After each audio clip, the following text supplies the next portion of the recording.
Christmas പുതുവത്സരാഘോഷങ്ങളുടെ ഭാഗമായി അശരണർക്ക് സമ്മാനങ്ങളുമായി Thiruvanchoor government LP സ്കൂളിലെ കുട്ടികൾ.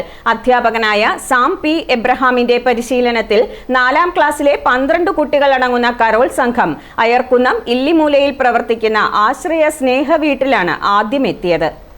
സ്നേഹവീട്ടിലെ അന്തേവാസികളുമായി കുശലാന്വേഷണം നടത്തിയ ശേഷം കുട്ടികൾ അവർക്കായി കരോൾ ഗാനങ്ങൾ ആലപിച്ചു.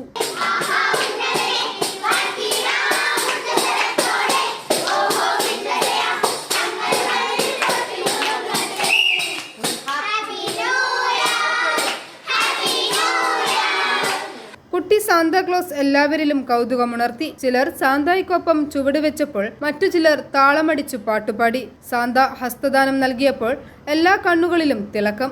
പിന്നീട് കുട്ടികളെത്തിയത് തിരുവഞ്ചൂരിൽ പ്രവർത്തിക്കുന്ന സർക്കാർ വക വൃദ്ധമന്ദിരത്തിലാണ്. ഹോം സൂപ്രണ്ട് സെബാസ്റ്റ്യൻ അഗസ്റ്റിനും ജീവനക്കാരും സംഘത്തിന് ഹൃദ്യമായ സ്വാഗതമരുളി.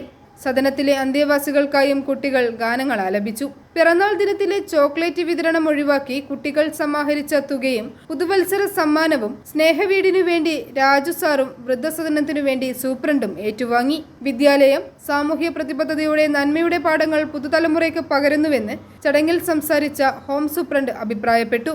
പള്ളം ബ്ലോക്ക് പഞ്ചായത്ത് അംഗം KC ഐബ്, പ്രഥമാധ്യാപിക Dayakumari B, PTA president Baiju Moses, MPTA president Julie George, വിദ്യാലയ ജീവനക്കാരായ Sam P Abraham, Priya Divin, Sandra Santhosh എന്നിവർ പരിപാടിക്ക് നേതൃത്വം നൽകി. I4A news, Ettumanoor.